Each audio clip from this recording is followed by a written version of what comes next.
17 pounds, right? 2 months.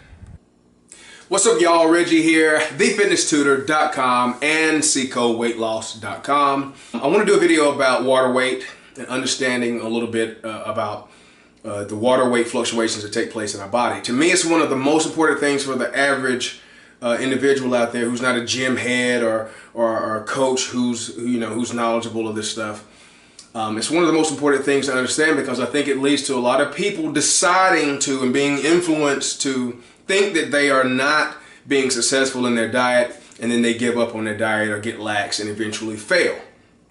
So obviously we're 75%, give or take a few percentage, right, depending on who you ask. We're 75% water.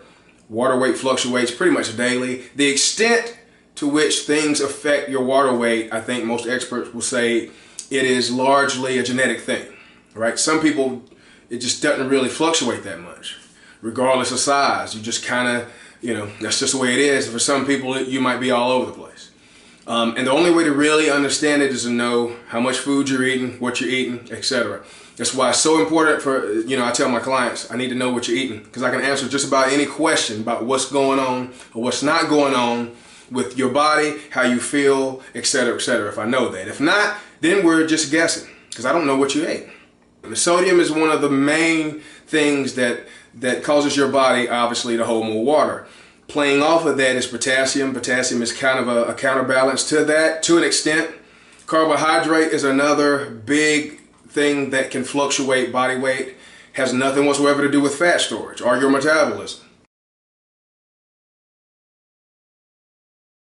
All right, whenever you digest and store carbohydrate, you do that with water. Water is needed to do that. We'll go really in depth down to the molecule on that later, but I just want to get that out there. So you have sodium, a little bit with potassium, obviously carbohydrate, and then for females especially estrogen and your cycle, which can be more than once a month when it comes to how that affects sodium in your body.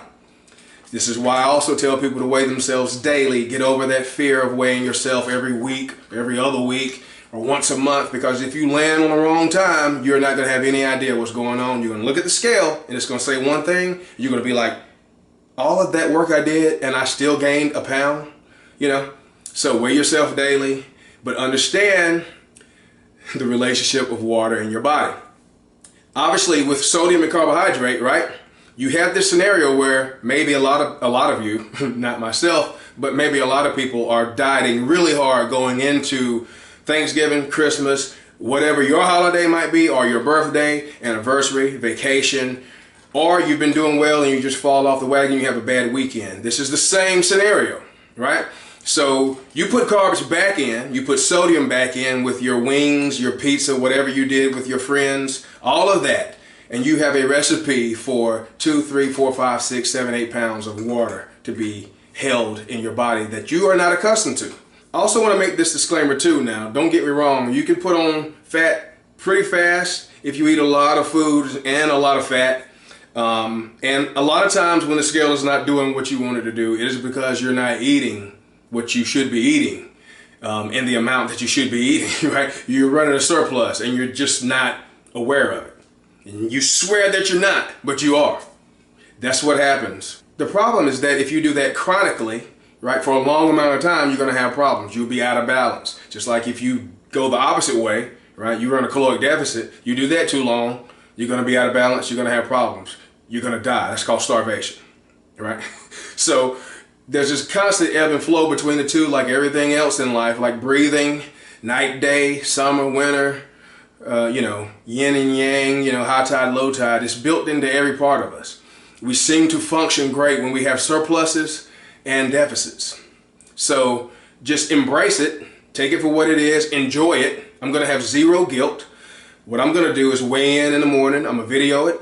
I'm going to do whatever I want to do and eat whatever I want to eat, however much I want to, through Sunday night, maybe into Monday night, since that'll be Monday Night Football too.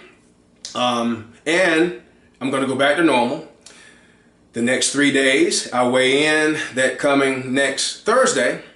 Hopefully I will be less than what I weighed in before Thanksgiving. Anyway, you get the basic gist of this video. Enjoy yourself on whatever your occasion is, whenever you have that. Hopefully you have a plan and you just veer off of that plan, you get back on plan, you stay consistent, you will be successful. You have no choice if your plan is what it should be. Love, peace, bacon grease, and donut yeast. Stop the madness, please. Time for a Thanksgiving feast. Yes, let's go. Haha. See ya. Hi, my name is Shay. I lost 37 pounds in 3 months with Reggie Owens and TheFitnessTutor.com.